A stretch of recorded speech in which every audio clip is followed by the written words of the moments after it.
अपनी मोहब्बत को छुपाना कोई आसान बात नहीं होता। इंसान दिल के हाथों मजबूर हो जाता है। जब उसे किसी से मोहब्बत हो जाती है तो उसे सारी दुनिया ही रंगीन दिखाई देती है। ना कोई उसे दुखी दिखाई देता है, ना कोई उसे मजबूर दिखाई देता है। उसे सारी दुनिया अपनी महबूब के कदमों में दिखाई देता है। वह हर शय में खुशी ढूंढ लेता है। जब सामने वाले को किसी से मोहब्बत हो जाती है तो वह हर पल हवाओं में उड़ता महसूस करता है। आराधना ध्रुव से बेहद मोहब्बत करती थी। उसके लिए वह कुछ भी करने को तैयार थी, लेकिन उसके किस्मत में तो कुछ और ही लिखा था जो कोई नहीं जानता था। उसे तो एक ऐसा जीवन साथी मिलने वाला था जिसे उसकी पूरी दुनिया हिलकर रह जाती। वह ध्रुव से सारे घर वालों से छुपकर मोहब्बत करती थी, लेकिन उससे आगे की ज़िंदगी का कुछ भी अंदाज़ा नहीं था कि वह जिससे मोहब्बत करती है वह उसे मिल पाएगा या नहीं। वह अपनी मोहब्बत के आगे सबको भुला देती थी और आज उसकी मोहब्बत ने उससे मिलने के लिए बुलाया था और वह उससे मिलने के लिए किसी भी हद तक जा सकती थी। और बारिश पिछले 3 घंटों से लगातार हो रही थी। शाम के वातावरण में मिलकर माहौल को और खूबसूरत बना दिया था। ऐसे में आराधना चुपके से अपने कमरे से बाहर निकली। उसे ध्रुव से मिलने जाना था। उसे शायद कोई ज़रूरी बात बतानी थी। एक नज़र अपने पापा को और माँ के कमरे की तरफ डाली। उनका दरवाज़ा अंदर से बंद था। मौसम की वजह से घर के सब नौकर भी अपने अपने सर्वेंट रूम में जा चुके थे और वह दुपट्टे में खुद को लपेटते हुए बाहर आई तो बारिश थोड़ी सी हल्की हो चुकी थी। उसी वक्त उसका फ़ोन बजा। उसने बगैर देखे कॉल उठाई क्योंकि वह जानती थी कि कौन हो सकता था। ध्रुव, तुम थोड़ी देर सब्र नहीं कर सकते क्या?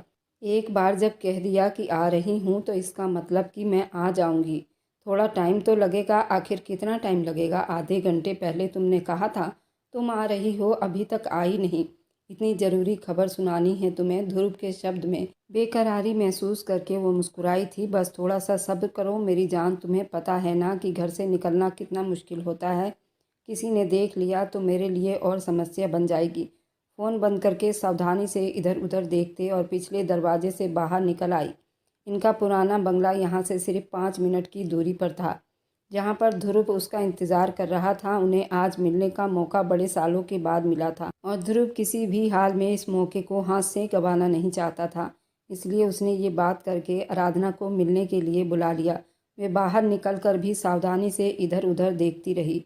जिस तरह का मौसम था उसे उम्मीद तो नहीं थी कि कोई घर से बाहर निकलेगा, लेकिन फिर भी चेक तो करनी थी। जिस वक्त आराधना ने अपने घर से बाहर कदम रखा था, दिनेश ठाकुर की बारीक निगाहों ने उसे देख लिया था। वह शहर से वापस लौट रहा था। उसे देखकर रुक गया। वह कई दिनों से उसी मौके के इंतजार में था। फिर कब आराधना अपने घर से बाहर निकले और वह उसका पीछा करे ताकि उसके बारे में जान सके कि आखिर वह कहाँ जा रही है। आखिर ये चल क्या रहा है। गाड़ी से निकलकर वह दबे कदमों से आराधना का पीछा करने लगा। उसने भी अपना चेहरा मफलर से ढक लिया था ताकि वह किसी को पहचान ना पाए। आराधना ने पुराने बंगले के अंदर कदम रखा तो दिनेश ठाकुर एकदम ठिठक कर रह गया। ये पुराने बंगले में क्या करने जा रही थी? यानी कि मेरा अंदाज़ा बिल्कुल ठीक था। कुछ तो गड़बड़ ज़रूर थी। आराधना ने अंदर जाकर ध्रुव को इधर उधर तलाश करने की कोशिश की। नज़रें घुमाई तभी किसी ने उसे बाजू से पकड़कर एक तरफ खींच लिया था।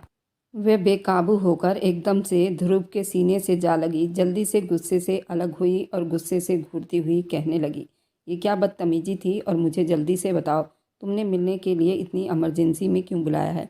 वह भी इतने ख़राब मौसम में? ध्रुव थोड़ा रोमांटिक हुआ और उसकी तरफ झुकते हुए कहने लगा, बस मेरा दिल चाह रहा था कि तुम्हें देखूं, इसलिए तुम्हें बुलाया। क्या बुरा किया मैंने? दिनेश ठाकुर ने अंगार उगलती आंखों से आराधना और ध्रुव को एक दूसरे के पास देखा। उसका बस नहीं चल रहा था कि उन दोनों के साथ क्या कर दे। तो ये वजह थी आराधना की मुझको नज़रअंदाज करने की। अपने अंकल के बेटे से जो इश्क लड़ाया जा रहा है, आज तो इन दोनों की खैर नहीं।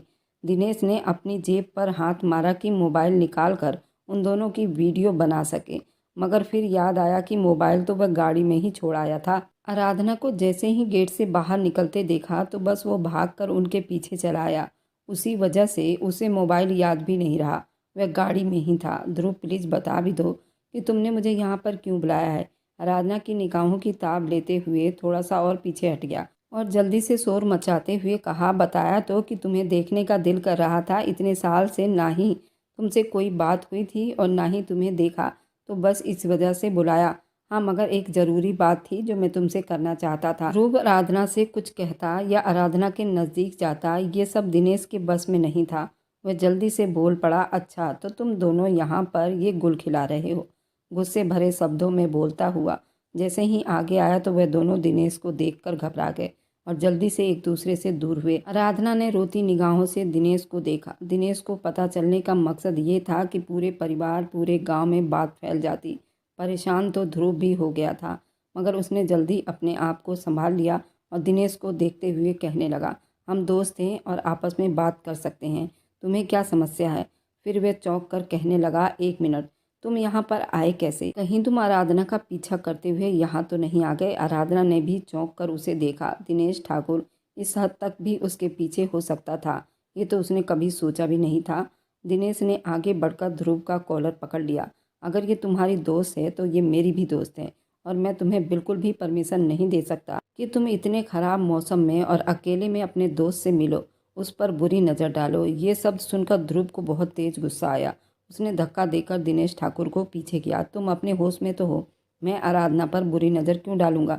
नज़रें और नीयत तुम्हारी गलत लग रही है, तभी तुम पीछा करते हुए यहाँ तक आ गए हो।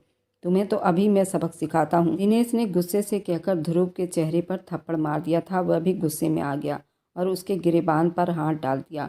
अब दोनों आपस में एक दूसरे से गुत्थम गुत्था कर रहे थे। आराधना उसको समझ नहीं पा रही थी उन दोनों को कैसे छुड़ाए। ये सब उसी की वजह से तो हुआ था। काश वह यहाँ पर आती ही नहीं और ना उन दोनों में लड़ाई होती। वह बहुत डर रही थी कि अगर किसी को पता चल गया कि वह इस खराब मौसम में यहाँ पर आई है तो उसकी और उसके माँ बाप की क्या इज्जत रह जाएगी। उसे यहाँ आना ही नहीं चाहिए था। भगवान के लिए बस करो, तुम दोनों एक दूसरे की जान ले लोगे क्या? उसने बड़ी मुश्किल से उन दोनों के बीच में आकर एक दूसरे से अलग किया। इतनी सी देर में ही दोनों का हुलिया बिगड़ चुका था। ध्रुव के होठों से खून बह रहा था और दिनेश ठाकुर के नाक से। दिनेश ठाकुर फिर से पलटा, लेकिन पीछे मुड़कर बोला, अभी और इसी वक्त जाकर अंकल समेत सबको खबर करता हूँ कि तुम दोनों यहाँ पर चुप चुप कर मिल रहे थे। आराधना के तो होश उड़कर रह गए थे। वह विनती भरे शब्दों में कुछ कहने लगी। ध्रुव ने हाथ उठाकर उसे रोक दिया और दिनेश से बोला, तुम्हारे लिए यही अच्छा है कि अपनी जुबान बंद रखो और हम दोनों के रास्ते में ना आओ, वरना जो तुम कहने वाले हो वही मैं कह दूंगा कि यहाँ पर आराधना को अकेले में धोखे से तुमने बुलाया था और मैं यहाँ पर उसका पीछा करते करते तुम्हें रोकने के चक्कर में हम दोनों की लड़ाई हो गई थी। दिनेश ने फटी फटी निगाहों से उसको देखा और कहा, तुम जानते हो कि ये झूठ है और कोई तुम्हारी बात पर यकीन नहीं करेगा। ध्रुव अब उसकी कमजोरी पकड़ चुका था। मज़े से सर हिलाते हुए कहने लगा, हाँ, लेकिन जब आराधना गवाही देगी कि जो मैंने कहा वही सच है तो फिर सोचो कौन यकीन नहीं करेगा। दिनेश समझ गया था कि बाहर जाकर शोर मचाने और फालतू कुछ कहने का कोई फ़ायदा ही नहीं। उसे आराधना को हासिल करने के लिए दूसरा रास्ता ही अपनाना होगा। कुछ दिन के बाद की बात थी जब आराधना की माँ ने आकर आराधना को खबर दी, तुम्हारे अंकल और आंटी आ रहे हैं। भगवान के लिए मुझे तो लगता है कोई और ही समस्या है। आराधना ने उलझकर पूछा, कैसी समस्या? तो वह अक्सर आते ही रहते हैं। मम्मी ने नाम में सिर हिलाया। नहीं, लेकिन आज उनका आना किसी और मकसद के लिए है। खैर तुम फिक्र मत करो, मैं संभाल लूंगी। आराधना का दिल डूब गया। मम्मी जी, जो मैं समझ रही हूँ क्या वही बात है? वो मेरे रिश्ते के लिए आ रहे हैं? आराधना की माँ ने अपने होंठों को दबा लिया। मुझे यही लग रहा है कि दिनेश के लिए तुम्हारा हाथ मांगने आ रहे हैं। और ये सुनकर आराधना सोच में पड़ गई। माँ, तो आप क्या करेंगी? पापा का फैसला क्या होगा? माँ प्लीज़, मुझे दिनेश जैसे इंसान के साथ शादी नहीं करनी। माँ ने उसके सर पर हाथ रखा और कहा, तुम फिक्र मत करो, मुझे मालूम है कि मुझे क्या जवाब देना है। अगर वह दिनेश के बजाय रवीश का रिश्ता लेकर आते हैं तो फिर कुछ और सोचा जा सकता है। दोनों भाई हैं, लेकिन उन दोनों में ज़मीन आसमान का फ़र्क है। लेकिन देखते हैं आखिर क्या बात है। अब गहरी सांस भरकर वह वहाँ से चली गई और नौकर को समझाने लगी। आराधना अपने कमरे में आ गई। इधर से उधर टहलते हुए वह सख्त परेशान दिखाई दे रही थी। उस दिन के बाद से ध्रुव से भी कोई बातचीत नहीं हुई थी। 1 घंटे के बाद नौकरानी ने आकर उसे खबर दी, आपके अंकल और आंटी आ चुके हैं। तो जल्दी से वह नीचे भाग आई।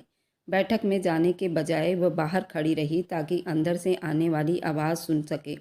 उसकी माँ का अंदाज़ा बिल्कुल ठीक निकला था। अंकल आंटी अपने बेटे दिनेश के लिए आराधना का हाथ मांगने आए थे। दिनेश आराधना के पापा का जिगरी दोस्त का बेटा था। आराधना का दिल धड़कने लगा। उसकी मम्मी राजी नहीं थी, लेकिन फैसला तो पापा का ही होना था। उसने अपने कानों से अपने पापा की आवाज़ को सुनी, जो अपने दोस्त से कह रहे थे कि अजय, मुझे माफ़ कर दो, लेकिन हम दिनेश के साथ अपनी बेटी आराधना की शादी नहीं कर सकते, क्योंकि मैंने आराधना का रिश्ता पहले ही तय कर दिया। ये सुनकर जहाँ अंकल चौंके थे, वहीं आराधना के कदमों तले से ज़मीन निकल गई थी कि पापा ने अचानक और उसे बगैर पूछे उसका रिश्ता कहाँ पर तय कर दिया है। अजय, मैं आपको इस बारे में बताने ही वाला था।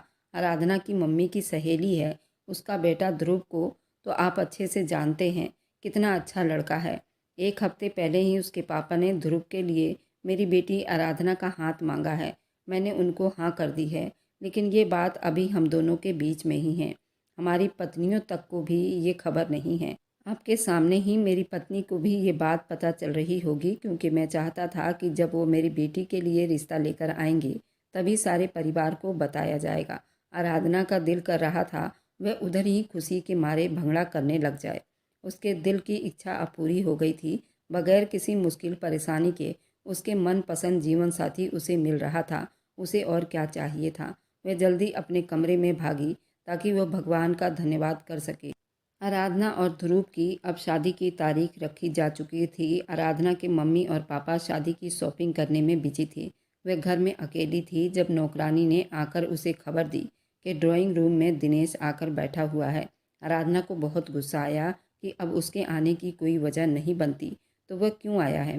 खैर, अब उसे जाकर देखना तो था कि जैसे उसने ड्राइंग रूम में कदम रखा, दिनेश गुस्से में आगे बढ़ा और उसके बाजू को दबोचते हुए कहा, तुमने मेरा रिश्ता ठुकरा कर ध्रुव के लिए हाँ क्यों किया। आराधना ने एक झटके से अपना बाजू छुड़वाया और उसको पीछे धक्का देते हुए कहने लगी, मुझसे थोड़ी तमीज़ से बात करो और थोड़ा दूरी बनाकर। शायद तुम भूल गए हो कि औरतों और लड़कियों से कैसे बात की जाती है। दिनेश ने बदतमीजी से उसे देखा और कहा, तुम जैसी लड़की के साथ ऐसा ही व्यवहार रखना चाहिए जो चोरी छुपे जाकर लड़कों से मिलती हैं। आराधना ने उंगली उठाकर उसे वार्निंग दी, तुम्हें जो बात करनी है वह करो और यहाँ से जाओ। फालतू की बात अगर की तो मुझसे बुरा कोई नहीं होगा। दिनेश ने 2 कदम आगे बढ़ते हुए फिर से अपना सवाल दोहराया, तुमने मेरे रिश्ते को ठुकराकर ध्रुव से रिश्ता क्यों जोड़ा। क्या है उसके पास सिवाय 2 वक्त की रोटी। वह तुम्हें कुछ नहीं दे सकता। ना तो उसके पास ज़मीन और जागीर है और ना ही कारोबार। मेरे पास किस चीज़ की कमी है। क्या नहीं है मेरे पास। घर, गाड़ियाँ, ज़मीन, जायदाद, रुपया, पैसा, सब कुछ मेरे पास है। आराधना ने उसकी बात काट कर कहा, मोहब्बत मुझे ध्रुव से है और यही वजह है कि मैं उससे शादी कर रही हूँ और मेरा ख्याल है कि मैं तुम्हें तुम्हारे सवाल का जवाब दे चुकी हूँ, तो तुम जाओ यहाँ से। अब की दिनेश ने अपना व्यवहार बदलकर थोड़ी लचक दिखाई और कहने लगा, आराधना मेरी बात को समझो। तुम उसकी बातों में आकर उसका शिकार बन रही हो। मोहब्बत मैं भी तुमसे करता हूँ। तुम बस उसके रिश्ते से मना कर दो। वह कुछ ज़्यादा ही पास आ गया था और आराधना का हाथ पकड़कर मोहब्बत की भीख मांगने लगा। बस यही आराधना के सब्र ने जवाब दे दिया था, तुम यहाँ से जाओगे या मैं गार्ड को बुलाऊं। तो अब तुम गार्ड को बुलाओगी। जाओ बुलाओ, मैं भी देखता हूँ कि तुम क्या करती हो। अगर तुमने मुझसे शादी के लिए हाँ ना की तो मैं तुम्हें बर्बाद कर दूंगा। दिनेश गुस्से में अपना आपा खो बैठा था। आराधना को मजबूरन गार्ड को आवाज़ देनी पड़ी, उसको लेकर जाओ और बंगले से बाहर करो, और जब तक मेरी शादी नहीं हो जाती ये आदमी मुझे हवेली के आसपास भी नज़र नहीं आना चाहिए। वह वार्निंग देकर वहाँ से अपने कमरे में चली आई और खिड़की से देखा कि कैसे गार्ड उसे धक्के देकर बाहर निकाल रहे थे। वह बिल्कुल भी अपने अंकल के बेटे के साथ ऐसा व्यवहार नहीं करना चाहती थी, मगर दिनेश के व्यवहार ने उसे मजबूर कर दिया था कि वह ऐसा ही करे। शहनाइयों की आवाज़ दिनेश के कानों के पर्दे फाड़ रही थी। ये शहनाइयाँ सामने वाले बंगले में गूंज रही थी। आज आराधना की मेहंदी की रस्म थी। दिनेश ने गुस्से में अपने कमरे का तहस नहस कर दिया था। आज तक ऐसा नहीं हुआ था कि जो उसने चाहा और उसे ना मिला हो, लेकिन अब जिंदगी में पहली बार उसे मुंह की खानी पड़ी थी तो उसे बर्दाश्त नहीं हो रहा था।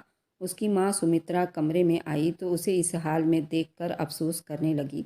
मैंने पहले ही कहा था कि उस फालतू लड़की के चक्कर में मत पड़ो। अब देख लिया ना कैसे हमें मना करके अपनी माँ के सहेली के बेटे का घर बसाने को तैयार हो गई है। दिनेश उठकर खड़ा हुआ, मैं उसे छोड़ूंगा नहीं। मैं आज ही ये सारी सजावट और सब तैयारी तहस नहस करके रख दूंगा। तुम ऐसा कुछ नहीं करोगे। अखिलेश के दबंग आवाज़ के सामने वह घबरा गया था। पापा, वो मैं उन्होंने हाथ उठाकर उसे रोक दिया। बस तुम कुछ नहीं करोगे, अपना सामान बांधो और अभी इसी वक्त यहाँ से जाओ। मेरी दोस्त की बेटी की शादी हो जाए तो उसके बाद बेशक वापस आ जाना। दिनेश और आराधना का घर आमने सामने था। उन दोनों परिवारों का प्रॉपर्टी भी एक जितना ही था, लेकिन आराधना ध्रुव से प्यार करती थी और शादी भी उसी से कर रही थी।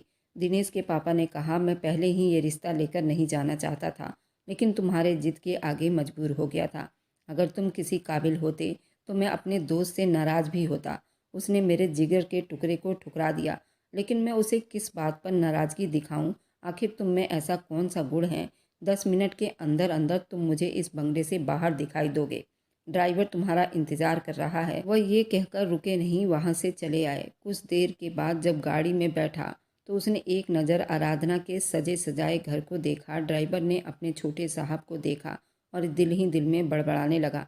छोटे साहब को ये हकीकत स्वीकार कर लेनी चाहिए कि आराधना उनकी किस्मत में नहीं है, मगर वह क्या जानता था कि किस्मत आराधना के साथ कितना बड़ा खेल खेलने जा रही थी। गहरे लाल रंग का लहंगा पहने हुए नज़र लग जाने की हद तक खूबसूरत लग रही थी, और कैसे न लगती। आज का दिन तो खास दिन था। उसकी बरसों पुरानी इच्छा पूरी होने जा रही थी। वह खूब सजना और संवरना चाहती थी ताकि अपने पिया के मन को भा जाए, मगर ध्रुव तो पहले ही उसका दीवाना था। लेकिन आज एक बार फिर से वह उसे घायल कर देना चाहती थी। आज की रात उसकी मेहंदी थी और दूसरी रात शादी। ध्रुव की कॉल आई तो उसने शरारत से कॉल काट दी और हंसने लगी। उससे इतना भी सब्र नहीं हो रहा था। एक बार फिर से कॉल आई तो इस बार आराधना ने कॉल उठा ली। जल्दी से वीडियो कॉल पर आओ, मैं देखना चाहता हूँ कि मेरी होने वाली पत्नी कैसी लग रही है। ध्रुव ने बेकरारी से कहा तो वो मना कर गई। मैं शादी से पहले तुम्हें बिल्कुल भी नहीं देख सकती और ना खुद को दिखा सकती हूँ। जब तुमने बाद में भी मुझे ही अपना चेहरा दिखाना है तो अभी क्यों नहीं? मैं देखना चाहता हूँ कि तुम कैसी लग रही हो। ध्रुव जिद करने लगा। ध्रुव के पीछे से फायरिंग की आवाज़ गूंजी तो आराधना का दिल मुंह में आ गया।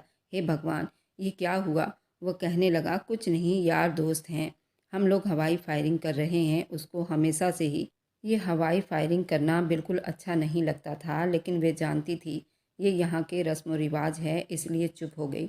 ध्रुव के साथ दो चार बातें करके उसने फ़ोन बंद कर दिया। दिल न जाने क्यों एकदम से ही घबरा रहा था। कमरे में अभी कोई भी नहीं था। थोड़ी देर पहले ही सब सहेलियां उसे तैयार करके अब खुद तैयार होने लगी थीं। वह घबराते हुए बाहर आ गई। माँ ने उसे देखते ही उसे डांटा, ए लड़की, तुम अपने कमरे से बाहर क्यों आ गई हो? जब तक पंडित जी तुम्हारी शादी नहीं कर देते तुम कमरे में ही रहो। आराधना ने परेशान होते हुए उनका हाथ पकड़ लिया। उसका हाथ बिल्कुल ठंडा पड़ रहा था। पता नहीं एकदम से ही क्यों घबराहट हो रही है।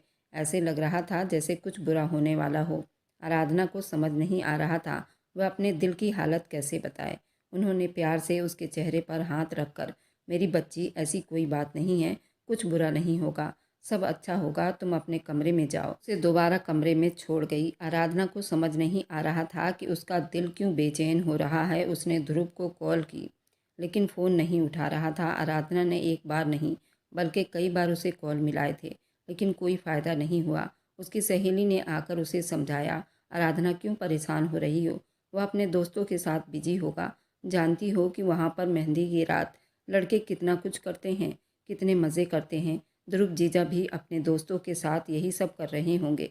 फिक्र मत करो, वैसे भी आधे घंटे बाद पंडित जी आने वाले हैं और फिर तुम हमेशा के लिए ध्रुव की दुल्हन बन जाओगी। सहेलियों ने उसे छेड़ा तो वो मुस्कुरा भी ना पाई। आराधना की बेचैनी कोई नहीं समझ पा रहा था। मैं उन्हें क्या बताऊं? मुझे खुद भी नहीं पता मुझे क्या हो रहा है। उसने नॉर्मल से माथे पर आया पसीना साफ किया और कमरे में जाकर दोबारा से एक बार और ध्रुव को कॉल मिलाया। अब की बार ध्रुव ने कॉल उठा लिया था। अचानक उसे बाहर से शोर और चीखने की आवाज़ सुनाई दी तो वह दिल पर हाथ लिए उठ खड़ी हुई। उसका वहम हकीकत बनकर सामने आ गया था। आराधना से बात करने के बाद जैसे ही वो पीछे मुड़ा तो उसके दोस्त वरुण ने उसका मोबाइल ले लिया। अरे भाई, अब तुमने सारी ज़िंदगी भाभी से ही तो बात करनी है, मोबाइल की जान छोड़ दो। चलो आओ, हम लोग आतिशबाजी और हवाई फायरिंग का मुकाबला कर रहे हैं, तुम मेरी टीम में हो। वो बातें करते हुए छत पर चले आए, जहाँ पर हवाई फायरिंग पहले से ही शुरू हो चुका था। सारे गांव के लड़के मौजूद थे। तभी ध्रुव की माँ ने उसे आवाज़ दिया और कहा कि ध्रुव, तुम्हारे दोस्त रवीश का फ़ोन आया है, वह तुम्हारा शेरवानी लेकर आया है। तभी ध्रुव छत से नीचे आया। तभी रवीश ने कहा, चलो सलून में चलते हैं। रवीश और ध्रुव दोनों सलून की ओर चल पड़े, लेकिन उन्हें नहीं मालूम था कि उनके साथ क्या होने वाला है। रास्ते में दिनेश अपनी गाड़ी में बैठा नशे में चूर और गाड़ी को ड्राइव कर रहा था और गुस्से में इतना आग बबूला था उसे अपना भाई दिखाई नहीं दिया। रवीश ध्रुव का जिगरी दोस्त था और दिनेश का सगा भाई था, लेकिन उसे तो अपना प्यार ना मिलने का जुनून था। दिनेश ने इतनी जोर से ब्रेक लगाई जिसकी वजह से उनकी गाड़ी की टक्कर हुई और रवीश वहीं पर उछलकर बस के नीचे आ गया और वहीं उसकी मौत हो गई। लेकिन ये तो एक हादसा था और गलती भी दिनेश की ही थी। उसने सारा इल्ज़ाम ध्रुव पर लगा दिया। जहाँ बारात सजनी थी वहाँ मातम शुरू हो गया। रवीश को तो अस्पताल ले जाया गया, लेकिन उसकी दम तो निकल चुकी थी। दिनेश ने सारा इल्ज़ाम ध्रुव पर लगा दिया था कि उसने जानबूझकर उसके भाई रवीश का एक्सीडेंट किया है। ध्रुव को भी चोटें आई थी, लेकिन वे ठीक था। इतना जवान मौत पर सबकी आंखों से आंसू बहने लगे। उन लोगों की नज़रों में अपने लिए नफरत देखकर ध्रुव चिल्लाने लगा, नहीं, मैंने अपने दोस्त रवीश को नहीं मारा। ये तो मेरा इकलौता जिगरी दोस्त था। भगवान के लिए ऐसा मत समझो, ये सिर्फ एक हादसा था। ध्रुव का बस नहीं चल रहा था, कैसे पलक झपकते ही ये सब कुछ ठीक कर दे। उसके तो गुमान में भी नहीं था कि उसके शादी के रात ऐसा कुछ भी हो सकता है जो सबकी जिंदगियों पर एकदम से असर हो जाएगा। ध्रुव की वजह से रवीश की जान चली जाएगी। माँ के मुंह से ये सुनकर वह ज़मीन पर पड़ती चली गई। मैंने कहा था ना कि कुछ तो बुरा होने वाला है। माँ, आपने मेरी बात का यकीन नहीं किया। ये सब कैसे हो गया? वह रोने लगी, चिल्लाने लगी। ये एक हादसा था, लेकिन वह अच्छे से जानती थी कि अब दुश्मनी इस हद तक पहुंच गई है कि उसको जेल के सलाखों से कोई नहीं बचा सकता। ध्रुव के घर वाले इतने अमीर नहीं थे कि वह उसके लिए कोई केस लड़ते या वकील करते। आराधना को मालूम हो गया था कि वह गरीब अपनी मोहब्बत को खो देगा। उस एक हादसे ने कई जिंदगियों को तबाह बर्बाद कर दिया। अंकल को तो ये सुनते ही अटैक आ गया था। उनका लाडला बेटा जिंदगी की बाजी हार चुका है। आराधना के पापा उन्हें लेकर शहर चले गए थे। मेहंदी वाली रात मातम और शोक में बदल चुकी थी। उसे यकीन नहीं आ रहा था उसकी खुशियों में इस तरह भी आग लग सकती है। अभी तो वे सब सपने पूरे होने ही वाले थे जो उसने और ध्रुव ने मिलकर देखे थे। उसकी सहेली प्रिया बाहर से ये सब पता करके आई तो आराधना जल्दी से उठ खड़ी हुई। बताओ, बाहर क्या चल रहा है? प्रिया अफसोस से बताने लगी, तुम्हारे पापा तो अस्पताल में होंगे, लेकिन उनका बेटा दिनेश वापस आ चुका है। आराधना को दिनेश के वापस आने या जाने से कोई मतलब नहीं था। उसने बेचैनी से ध्रुव के बारे में पूछा, मुझे बताओ कि वो कैसा है और किस हाल में है, उनके घर पर क्या हो रहा है? प्रिया ने गम में डूबी आवाज़ में कहा, ध्रुव का तो कुछ मत पूछो, उसका हाल तो बहुत बुरा हो गया है। दिनेश ने आते ही उस पर इल्ज़ाम लगा दिया है कि वह अपने भाई का बदला ध्रुव से लेकर रहेगा। आराधना रोने लगी, मुझे दिनेश से ऐसी घटियापन की उम्मीद थी। उसे तो मौका मिल गया कि वह अपना बदला हम दोनों से ले सके। तुम देखना, वह किसी भी हाल में इस मौके को हाथ से जाने नहीं देगा। प्रिया ने उसे तसल्ली दी, तो फिक्र मत करो, सब जानते हैं कि ये एक हादसा था। बस एक बार तुम्हारे पापा अस्पताल से आ जाएं तो हो सकता है कि वो पंचायत में ध्रुव के हक में कोई फैसला लें, तो सब कुछ ठीक हो जाएगा। उसी वक्त आराधना की माँ भी चली आई। सब कुछ ठीक नहीं हो सकता, ध्रुव ने पंचायत बिठा ली है। आराधना ने अपने हाथों में सर थाम लिया। अब ध्रुव को कोई नहीं बचा पाएगा। दिनेश उसे नहीं छोड़ेगा। माँ, मैं ध्रुव को यूं नहीं देख सकती। वह दीवानों की तरह उठकर खड़ी हुई। वह अपनी माँ के कंधे को पकड़कर कहने लगी, आप पापा को बुलाइए, उन्हें कहिए कि ध्रुव के घर जाकर ध्रुव की जमानत ले लें, मेरे ध्रुव को छुड़वा दे। माँ ने आराधना को गले से लगा लिया। मेरी बच्ची, मैं मजबूर हूँ, मैं अभी तुम्हारे पापा को यहाँ पर नहीं बुला सकती। वह इस वक्त अपने दोस्त के पास हैं और तुम्हारे अंकल को उनकी ज़्यादा ज़रूरत है। मैं किस मुंह से ये कहती अच्छी लगूंगी कि मेरे सहेली के लड़के को बचा लो और अपने दोस्त को वहाँ पर मरने के लिए छोड़ दो। माँ की बात भी ठीक थी, वह भी अपनी जगह सही थी। उस वक्त आराधना के पापा का उनके दोस्त के पास होना ज़्यादा ज़रूरी था। आराधना ने कुछ सोचते हुए अपनी माँ के हाथ पकड़कर भीख मांगी, माँ, आप मेरा एक काम कर दें, मुझे अपने साथ लेकर चलो, मैं पंचायत का फैसला सुनना चाहती हूँ। वह मना करना चाहती थी, हम औरतों को वहाँ पर जाने की परमिशन नहीं, लेकिन आराधना के जुनून के आगे बेबस हो गई थी। उसे इशारा किया तो वह भागकर दुपट्टा लेकर आ गई। सारे गांव के लोग, सरपंच, सारे पंचायत में इकट्ठे हो गए थे। ध्रुव ने जानबूझकर रवीश के भाई को एक्सीडेंट करवाया। ये बस एक हादसा था। तुम बताओ कि तुम्हारा क्या इरादा है? अब तुम्हारे पापा तो यहाँ पर मौजूद नहीं, तुम्हें ही फैसला लेने के लिए कहा जाता है।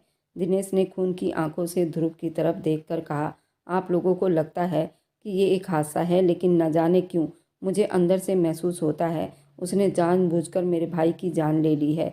ध्रुव चिल्लाकर कहने लगा, दिनेश, अपनी दुश्मनी निकालने के लिए ऐसे भी ना कर जाओ कि अपने ही भाई के खून को अपने मतलब के लिए इस्तेमाल करो। ये एक हादसा था और मैं कसम खाकर कहता हूँ, मैंने जानबूझकर तुम्हारे भाई की जान नहीं ली। दिनेश ने नफरत से उसे देखकर पंचायत के सरदार को कहा, मुझे अपने भाई का बदला चाहिए। मैं इंसाफ चाहता हूँ। आराधना जो पेड़ की ओट में खड़ी थी, ये सुनकर रो रही थी और अब बराबर ध्रुव की बचाव के लिए प्रार्थना कर रही थी। पंचायत के सरदार ने दिनेश से पूछा, तुम्हें कैसा इंसाफ चाहिए, बताओ। तुम चाहोगे वैसा ही फैसला करेंगे। ध्रुव के चेहरे पर परेशानी के रंग उतर रहे थे।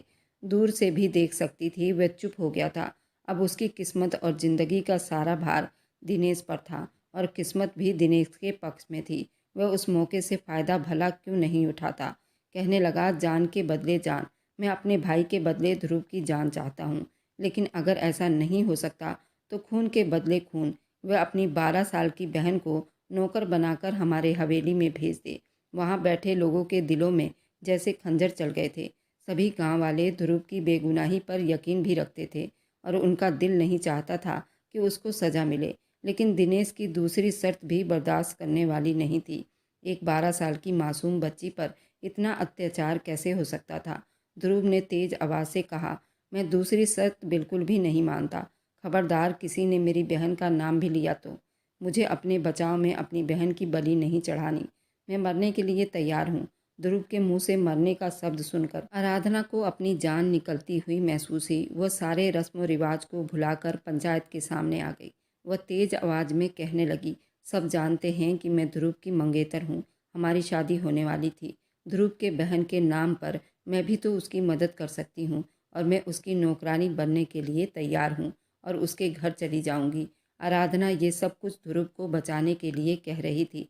अब दिनेश के चेहरे पर खुशी के रंग फैल गए थे। आराधना ने नफरत से जमीन पर देखा, जैसे उसे कहा हो कि मैं तुम्हारे नीचपन की हद देख रही हूँ कि कैसे तुम अपने भाई के जान को भी अपने मकसद के लिए इस्तेमाल कर रहे हो। ध्रुव ने गुस्से से आराधना की तरफ देखकर उसे डांटा, तुम यहाँ पर क्या कर रही हो? औरतों का यहाँ पर कोई काम नहीं। तुम अपने घर वापस जाओ। आराधना की माँ ने भी उसे वापस खींचने के लिए दबाव डाला तो उसने अपना हाथ छुड़वाया और पंचायत के सरदार से कहने लगी, आप दिनेश से पूछ लें कि उसे ये शर्त मंजूर है या नहीं। ध्रुव कुछ कहने ही लगा था, दिनेश ने अपना फैसला सुना दिया, मुझे ये शर्त मंजूर है। अगर आराधना मुझसे शादी कर लेगी तो मैं ध्रुव की जान बख्श दूंगा। ध्रुव चिल्लाने लगा, तुम ऐसे बेवकूफ़ी बिल्कुल नहीं कर सकती। मुझे बचाने के लिए इस हद तक भी मत जाओ आराधना। मैं तुम्हें बिल्कुल भी इसकी परमिशन नहीं दे सकता हूँ। आराधना अब अच्छे से जानती थी कि दिनेश कितना बुरा इंसान है। वह ज़रूर ध्रुव को नुकसान पहुँचाने के लिए किसी भी हद तक चला जाएगा और उसने वही किया। आराधना को ध्रुव की जान बचाने का बस एक यही रास्ता नज़र आया था और वह उस पर अमल करने को तैयार थी। वह ये भी अच्छे से जानती थी कि जैसे ही उसके पापा अस्पताल से आएंगे तो वो बिल्कुल भी उसको ये कदम उठाने की परमिशन नहीं देंगे। उसे जो भी करना था अपने पापा के अस्पताल से आने से पहले पहले करना था। वह पंचायत के सामने यह अपील करना चाहती थी कि अभी और इसी वक्त आप सभी पंचायत वालों के सामने मेरी दिनेश के साथ शादी करवा दी जाए और ध्रुव की जान को छोड़ दिया जाए। वह ध्रुव के पास चली गई। ध्रुव ने नाराज़गी से दूसरी तरफ अपना मुंह मोड़ लिया। लोग तो मोहब्बत में बहुत बड़ी बड़ी कुर्बानियाँ देते हैं, मैंने तो कुछ भी नहीं किया। एक बात हमेशा याद रखना, तुमसे मोहब्बत करती हूँ। अगर तुमने इस शादी को रोकने की जरा सी भी कोशिश की तो मैं तुम्हारी कसम खाकर कहती हूँ कि अपनी जान ले लूँगी, क्योंकि अगर तुम्हें कुछ हुआ तो जिंदा मैं भी नहीं रह पाऊँगी। आराधना की धमकी ने ध्रुव की जुबान बिल्कुल बंद कर दी थी और ध्रुव के लिए अपनी आंखों के सामने अपनी मोहब्बत को किसी और का होते देखना जितना तकलीफ और एहसास था, वह सिर्फ वही जानता था। उसकी जान तो बच गई थी, लेकिन उसकी मोहब्बत हमेशा के लिए उससे दूर चली गई थी। शादी के बाद पंचायत से ही वह दिनेश के साथ विदा होकर उसकी हवेली चली आई थी, जहां गम और सन्नाटे ने उसका स्वागत किया था, क्योंकि आंटी भी अस्पताल में ही थी। दिनेश ने उसे खींचते हुए अपने कमरे में ले आया और उसे बेड पर धक्का देते हुए बोला, अब बताओ आराधना, अब मुझसे दूर कैसे जाओगी? अब तो तुम मेरी पत्नी बन गई हो। आराधना ने नफरत से उसे देखा। ये तुम जैसे घटिया इंसान ही ये हिम्मत कर सकते हैं कि वह एक लड़की को ज़बरदस्ती अपनी पत्नी बना ले। दिनेश ने गुस्से में आकर उसके मुंह पर थप्पड़ दे दिया। अब तुम मेरी सिर्फ अंकल की बेटी नहीं हो, मेरी पत्नी बन चुकी हो, तो अपनी जुबान मेरे आगे बंद ही रखना, वरना तुम्हारा वह हाल करूँगा कि तुम्हारे अपने भी तुम्हें पहचान नहीं पाएंगे। आराधना को उसके वजूद से घिन महसूस हो रही थी। उसके नज़दीक मोहब्बत बुरी लग रही थी, लेकिन ये सौदा उसने अपनी मर्जी से किया था, तो अब वो मना करने या पीछे हटने का सवाल ही पैदा नहीं होता। इसलिए उसने चुप से खुद को दिनेश के हवाले कर दिया। दिनेश ने उसके जिस्म को नहीं, उसकी आत्मा तक को भी अंदर से रोन डाला था। अगली सुबह उसे आंसू बहाते देखकर दिनेश को बहुत खुशी महसूस हो रही थी। सुना है कि पति और पत्नी में आपसी सहमति हो जाए तो उनके बीच मोहब्बत भी हो जाती है। देखना, बहुत जल्द तुम्हें मुझसे मोहब्बत भी हो जाएगी। उसने आराधना के माथे पर आए बालों के लटों को पीछे करते हुए कहा था। आराधना ने ना में सिर हिलाया। नापसंदीदा आदमी की आपसी सहमति कभी मोहब्बत में नहीं बदल सकती। तुम मेरे जिस्म को तो हासिल कर सकते हो, लेकिन मेरे दिल पर लिखा ध्रुव का नाम कैसे मिटाओगे? मैं उससे मोहब्बत करती थी, करती हूँ, करती रहूंगी। दिनेश ये सुनकर बेकाबू हो गया और फिर से थप्पड़ आराधना के मुंह पर मार दिया। तुम मुझे जितना मर्जी मार लो, जो मर्जी अत्याचार कर लो, लेकिन मैं फिर भी यही कहूँगी कि मैं ध्रुव से ही मोहब्बत करती हूँ। तुम मोहब्बत क्या, नफ़रत के लायक भी नहीं हो। नफ़रत भी इंसानों से की जाती है, और तुम्हें तो इंसान कहते हुए भी मुझे शर्म महसूस होती है। दिनेश इस बात पर उसे भरपूर जवाब देने ही वाला था कि कमरे के दरवाजे पर दस्तक हुई और नौकरानी अंदर आकर कहने लगी, छोटे साहब, मैडम का फ़ोन आया था। बड़े साहब को अस्पताल से छुट्टी मिल गई है और वे अब आने ही वाले हैं। दिनेश ने उसे जाने का इशारा किया और आराधना को देखकर कहने लगा, तुम्हारे साथ तो आज की रात फिर से हिसाब चुकता करूँगा, और अब तुम अपने आप को तैयार कर लो। तुम्हारी हर रात मैंने बर्बाद ना कर दी तो मेरा नाम भी दिनेश ठाकुर नहीं। वह ये कहकर गुस्से से दरवाज़ा बंद करके बाहर चला गया था। दिनेश के कमरे से जाने के बाद वह धीरे से उठी और अपने आप को संभालती हुई वॉशरूम में चली गई। नहा करके थोड़ा सा अच्छा महसूस कर तो रही थी, वह आगे के बारे में सोचने लगी। उसने ध्रुव की जान बचाने के लिए जज्बाती फैसला तो कर लिया था, मगर एक ही रात में उसे पता चल गया था कि उसके आने वाली ज़िंदगी किस तरह नर्क बनने वाली है। उसका दिल चाह रहा था कि वह ध्रुव के बारे में पता करे, लेकिन वह अपना मोबाइल घर पर ही छोड़कर आई थी। कुछ सोचकर वह नीचे आई और लैंडलाइन से माँ के नंबर पर कॉल मिला दिया। माँ, कैसी हो? उसकी आवाज़ सुनते ही वह गुस्से से कहने लगी, मुझे माँ मत कहो। मुझसे बगैर पूछे, बगैर बताए तुमने इतना बड़ा फैसला ले लिया। तुमने सोचा भी है कि जब तुम्हारे पापा आएंगे तो मैं उन्हें क्या जवाब दूंगी? आराधना ने रोते हुए कहा, माँ, अभी मैं आपका लेक्चर सुनने के मूड में बिल्कुल भी नहीं हूँ। मुझे बताइए कि ध्रुव कैसा है? वह ठीक तो है ना? तुम्हें अभी भी ध्रुव की पड़ी है। माँ बाप की अहमियत तुम्हारी नज़रों में है ही नहीं। आज से मर गई तुम्हारी माँ। मुझे कॉल मत करना। उन्होंने गुस्से से फ़ोन रख दिया। वह समझ सकती थी उस वक्त उनका क्या हाल हो रहा होगा। उसने अपनी माँ को बगैर भरोसा में लिए अपनी ज़िंदगी के साथ इतना बड़ा खेल खेल लिया था, तो उनको गुस्सा तो आना ज़रूरी था। और वह ध्रुव को कॉल तो नहीं करना चाहती थी, मगर उसका हाल चाल लेने का एक ही रास्ता बचा था। उसने ध्रुव के नंबर पर कॉल मिलाया तो वह आवाज़ सुनकर चौंक उठी। आंटी, ये आप हैं? ध्रुव का फ़ोन आपके पास कैसे है? वह ठीक तो है ना? वह घर आ गया ना? एक ही सांस में उसने कई सवाल कर डाले थे। आंटी की रोती हुई आवाज़ सुनकर वह और ज़्यादा परेशान हो गई। आंटी, मुझे बताइए तो सही, आप रो क्यों रही हैं? सब कुछ ठीक है ना? आंटी रोते हुए कहने लगी, आराधना, कुछ भी ठीक नहीं है। ध्रुव कैसे तुम्हारी जुदाई बर्दाश्त कर सकता था? उसने कल घर आते ही आत्महत्या करने की कोशिश की। बड़ी मुश्किल से उसकी जान बचाई गई। अभी भी वो दवाइयों के असर में सो रहा है। आराधना, ये क्या हो गया? हमारे हंसते बसते घर में आखिर किसकी नज़र लगी? मैं खुद ध्रुव की आत्महत्या का सुनकर इतनी परेशान हो गई थी, आंटी को तसल्ली भी ना दे सकी। फ़ोन बंद करते ही जल्दी से कमरे में आ गई और साड़ी के पल्लू को ठीक करते उस हवेली से बाहर आ गई। उस वक्त उसे किसी का भी होश नहीं था कि कौन क्या कहेगा। उस वक्त उसे कोई फिक्र नहीं थी, सिर्फ ध्रुव की फिक्र सता रही थी। वह अपनी आंटी के घर आते ही वह सीधा ध्रुव के कमरे में गई। वह सो रहा था। आंटी ने उसे देखते ही गले से लगा लिया। जितनी बड़ी कुर्बानी आराधना उनके बेटे को बचाने के लिए दी थी, वह कोई नहीं दे सकता था।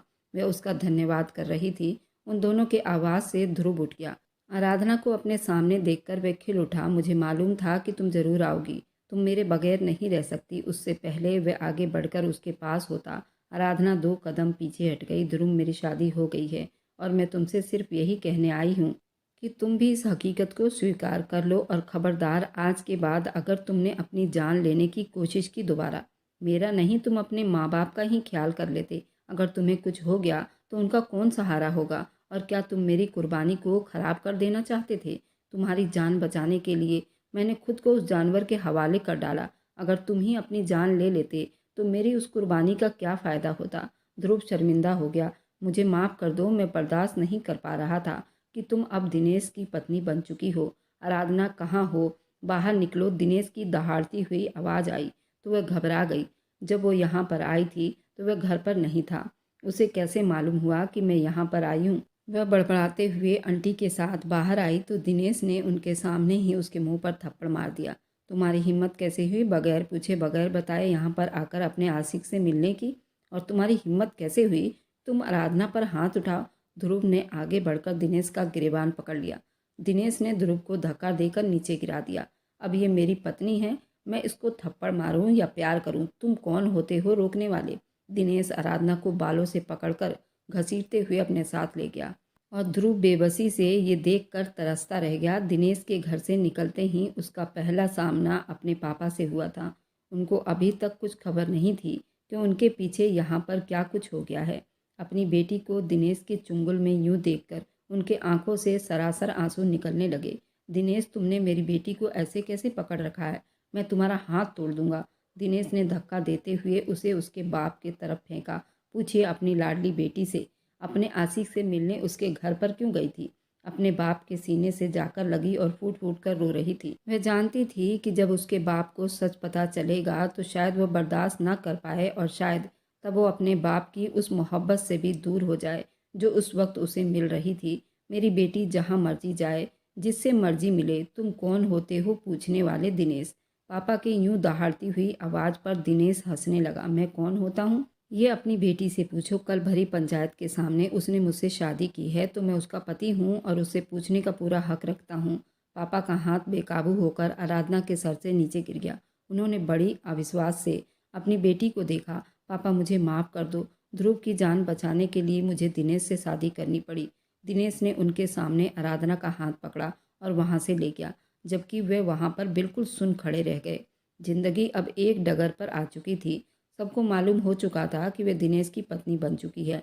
अंकल आंटी को भी दिनेश के उस फैसले पर बहुत गुस्सा आया था, मगर जितना बड़ा सदमा अपने बेटे के मौत के दुख को झेल चुके थे, ये तो उसके सामने कुछ भी नहीं था। उन्होंने सब कुछ दिनेश के हवाले कर दिया था और खुद पति और पत्नी अब ज़्यादातर अपने कमरे में ही रहते और रवीश को याद करते हुए सारा दिन बीत जाता था। दिनेश बाथरूम में था। उसके फ़ोन पर बार बार कोई कॉल आ रहा था। आराधना ने इग्नोर किया और अपने कामों में बिजी रही। आखिर जब 5वीं बार बेल बजी तो उसने मोबाइल उठा लिया। स्क्रीन पर 80 लिखा हुआ था। आराधना बेचैनी से सोचने लगी, ये 80 कौन है? कोई लड़का या फिर लड़की? इससे पहले वे कॉल उठाती, किसी ने एक झटके से उसके हाथ से मोबाइल खींच लिया था। पीछे मुड़कर देखा तो वह वॉशरूम से निकल आया था। उसने कपड़ों के बजाय खुद को टॉवल में लपेटा हुआ था। आराधना को महसूस हुआ कि शायद वह फ़ोन की बेल सुनकर ही जल्दी से बाहर निकला है। तुम ज़रा बाहर जाओ, मुझे एक ज़रूरी कॉल करनी है। वह हैरान होती हुई कमरे से बाहर आ गई। पहले भी कई बार वह दिनेश के फ़ोन पर ये नंबर देख चुकी थी। ये कॉल बार बार आता देख रही थी। ज़रूर ये कोई लड़की है। इतना अच्छा तो ये है नहीं कि सिर्फ एक पत्नी पर सब्र करके बैठ जाए। उसने बाहर भी कई गर्लफ्रेंड रखी होगी जिनके साथ उसका संबंध होगा। चाय बनाते हुए आराधना बार बार इस बारे में सोच रही थी। उसे बिल्कुल भी बुरा नहीं लग रहा था कि उसके पति का किसी और लड़कियों के साथ भी संबंध हो सकते हैं। वह अभी तक ध्रुव को अपने दिल से नहीं निकाल पाई थी और ये शादी उसके लिए ज़बरदस्ती का सौदा ही था, एक समझौता ही था जिसे उसने निभाना था। तो क्या फ़र्क पड़ता कि उसके पति उससे वफा करता है या नहीं। वह किचन में ही थी जब नौकरानी ने ये खबर दी कि आपके ससुर को देखने के लिए आपके मम्मी पापा आए हैं। तो वह खुश हुई, भागकर अंकल के कमरे में गई ताकि अपने माँ बाप को मिल सके। माँ ने तो उसे देखते ही अपना मुंह दूसरी तरफ फेर लिया और उसे अभी तक नाराज़ थी। पापा ने उसके सर पर प्यार दिया था। थोड़ी देर के बाद दिनेश आया तो पापा बोले, हम अपनी बेटी को कुछ दिनों के लिए अपने घर लेकर जाना चाहते हैं। उम्मीद है तुम कोई ऐतराज़ नहीं करोगे। आराधना को यकीन था कि वो बिल्कुल ऐतराज़ करेगा, उसे बिल्कुल भी जाने नहीं देगा, इसलिए वह बुझ कर रह गई। मगर उसके लिए ये हैरानी का झटका था जब दिनेश कुछ भी कहे बगैर हाँ में सिर हिला दिया, वहाँ से उठकर चला गया। वह आराधना को कुछ उलझा हुआ लग रहा था, ऐसे जैसे वह खुद चाह रहा था कि आराधना कुछ दिनों के लिए उसके सामने से गायब हो जाए। आराधना के मायके आने की खबर सुनकर ध्रुव चला आया था। वह बहुत शर्मिंदा हो गई थी। पापा क्या कहेंगे कि मैंने उसे यहाँ पर बुलाया है। मगर जब उसे खुद पता चला कि पापा ने खुद उसको कॉल करके बुलाया है तो उसे हैरानी हुई। उन्होंने सबको बिठाते हुए पहला सवाल उसे यही किया कि तुम खुश हो ना। वह सर झुकाकर रह गई। खुशी क्या होती है ये तो कुछ दिनों में भूल चुकी थी। वह उसके चुप रहने से समझ चुके थे वह किस हाल में है। आराधना बेटा, जो होना था वह तो हो गया, लेकिन अब मैं तुम्हें और ज़्यादा अपनी ज़िंदगी से खेलने की परमिशन नहीं दे सकता। मैंने अपने दोस्त से बात की है। अब मुझे बहुत उम्मीद है कि वे ध्रुव को माफ़ कर देंगे। जैसे ही उन्होंने ध्रुव को माफ़ किया, तुम्हें जल्दी से दिनेश से तलाक लेनी होगी। मैं नहीं चाहता तुम उस जंगली जानवर के साथ और ज़्यादा अपने आप को बर्बाद कर दो। वह थोड़ा मुस्कुराई। पापा, आप बहुत आगे की सोच रहे हैं।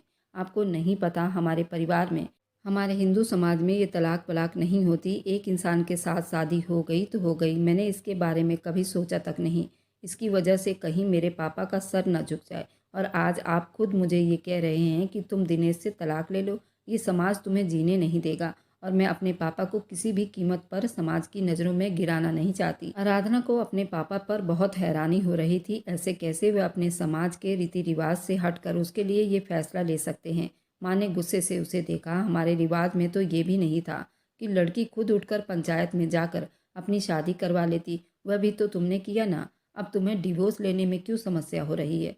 उनके गुस्से के पीछे छुपी हुई फिक्रमंदी वह अच्छे से समझ सकती थी। उनके शब्द की कड़वाहट और उनका ये अंदाज बिल्कुल भी बुरा नहीं लग रहा था। वह जानती थी उसकी माँ गुस्से की थोड़ी तेज थी, लेकिन ये उम्मीद रखती थी कि जल्दी वह उसे माफ़ भी कर देंगे।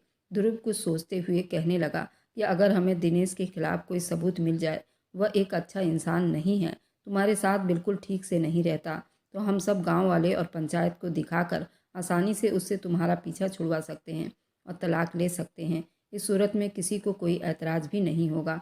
आराधना एकदम से चौंक गई। मुझे लगता है कि मेरे अलावा उसके कई औरतों के साथ संबंध है। मैंने कई बार उसे चोरी छुपे फ़ोन पर कॉल करते हुए सुना है। मुझे यकीन है कि वह ज़रूर बाहर औरतों से भी मिलता जुलता होगा। ध्रुव जोश में आ गया। फिर तो समस्या ही हल हो गई। हमें बस उसका पीछा करना है और उस पर नज़र रखनी है ताकि उसके खिलाफ ये सबूत मिल जाए कि वह तुमसे बेवफाई कर रहा है।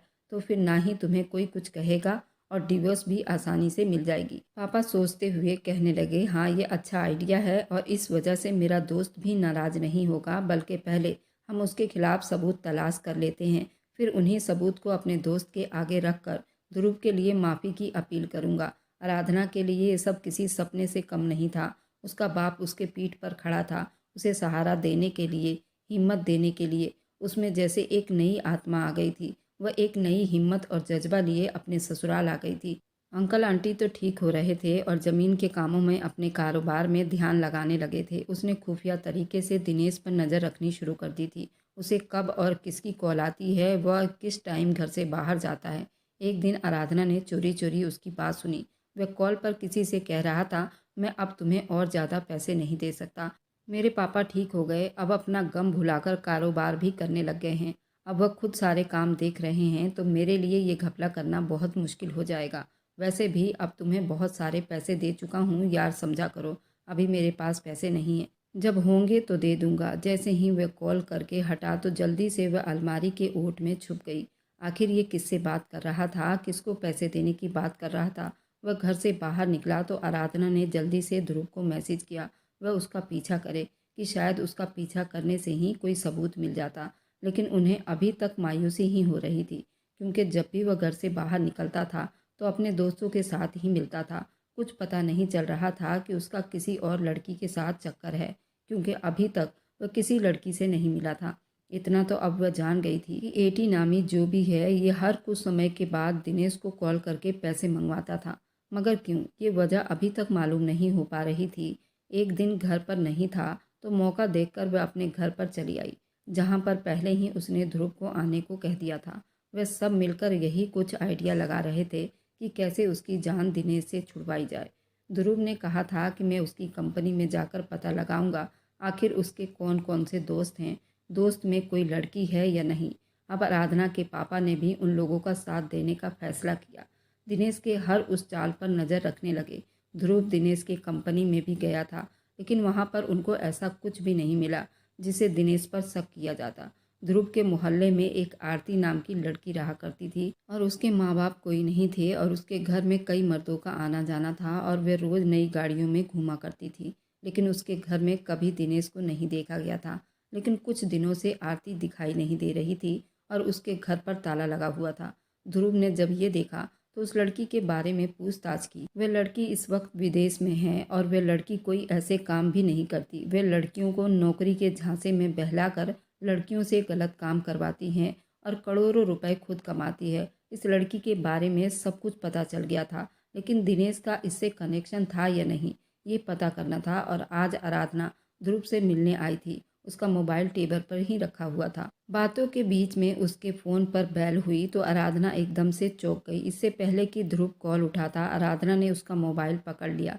व्हाट्सएप पर कॉल आ रही थी और उसकी नज़र कॉल करने वाली डीपी पर थी। जल्दी से उसके दिमाग में कुछ घंटी बजने लगी। इतने में कॉल बंद हो गई थी। ध्रुव ने उसकी आंखों के सामने चुटकी बजाई। क्या हुआ?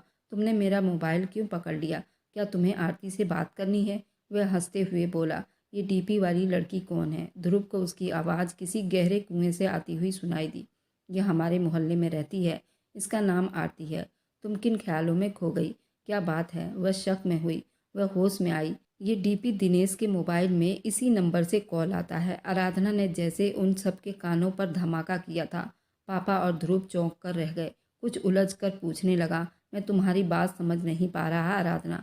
वह कहने लगी, समझ तो मुझे भी नहीं आ रहा, ये कैसे इत्तेफाक है? ये लड़की जो तुम्हारे मोहल्ले में रहती है, इस लड़की से दिनेश बराबर बात करता है, लेकिन जब मैं आवाज़ सुनती हूँ तो वह किसी लड़के की आवाज़ होती है और उसी को दिनेश पैसे भिजवाता है। दिनेश के फ़ोन में आधे से ज़्यादा कॉल तो इसी एक नंबर से आती रहती है। ध्रुव ने स्क्रीन पर आरती की डीपी को देखते हुए कहा, नहीं, तुम्हें कोई गलतफहमी हो रही होगी, क्योंकि आरती इस वक्त यहाँ पर नहीं है। वह विदेश में है। मैंने इस लड़की के बारे में पूरी जानकारी ली है। मैंने कभी इसको दिनेश के साथ नहीं देखा और ये कोई अच्छी लड़की नहीं। आराधना गुस्से में बोली। मैं ध्यान से इसी आरती नाम की कॉन्टैक्ट की डीपी देख रही थी। यही डीपी लगी हुई थी। दिनेश के मोबाइल में भी ये कॉन्टैक्ट सेव है और वह उसे बराबर बात करता है। पापा सोचते हुए कहने लगे, ऐसा कैसे हो सकता है? लगता है दिनेश का उस लड़की से कोई कनेक्शन जरूर है। अब हमें इस पर काम करना है। कहीं कुछ जरूर बहुत बड़ी गड़बड़ है। हम ये पता कैसे लगा सकते हैं कि क्या गड़बड़ है? ध्रुव ने आराधना को देखते हुए कहा। एक तरीका ये सब पता करने का, लेकिन उसके लिए आराधना को होशियारी और हिम्मत से काम लेना होगा। वह वापस अपने ससुराल चली आई। हैरानी वाली बात तो ये थी, अब दिनेश को फर्क नहीं पड़ता था वह कमरे में है या नहीं, और उन दिनों वह अपने ही परेशानियों में उलझा हुआ था। आराधना कमरे में आई तो वह कुछ परेशान नजर आया। उसने बनाए गए आइडिया के हिसाब से काम करना शुरू किया, लेकिन आराधना को नहीं मालूम था वह एक बहुत बड़ी मुसीबत में फंसने वाली है। जो ये तीनों सोच रहे थे उससे भी बहुत बड़ा गेम बनाकर बैठा था। आराधना जो सोच रही थी कि मैं अपने आइडिया के हिसाब से काम कर रही हूँ, वहीं वो बहुत बुरी तरह से फंसती चली गई। अब वह नरम शब्दों में उससे बात करते हुए कहने लगी, तुम कुछ परेशान लग रहे हो, सब ठीक तो है ना?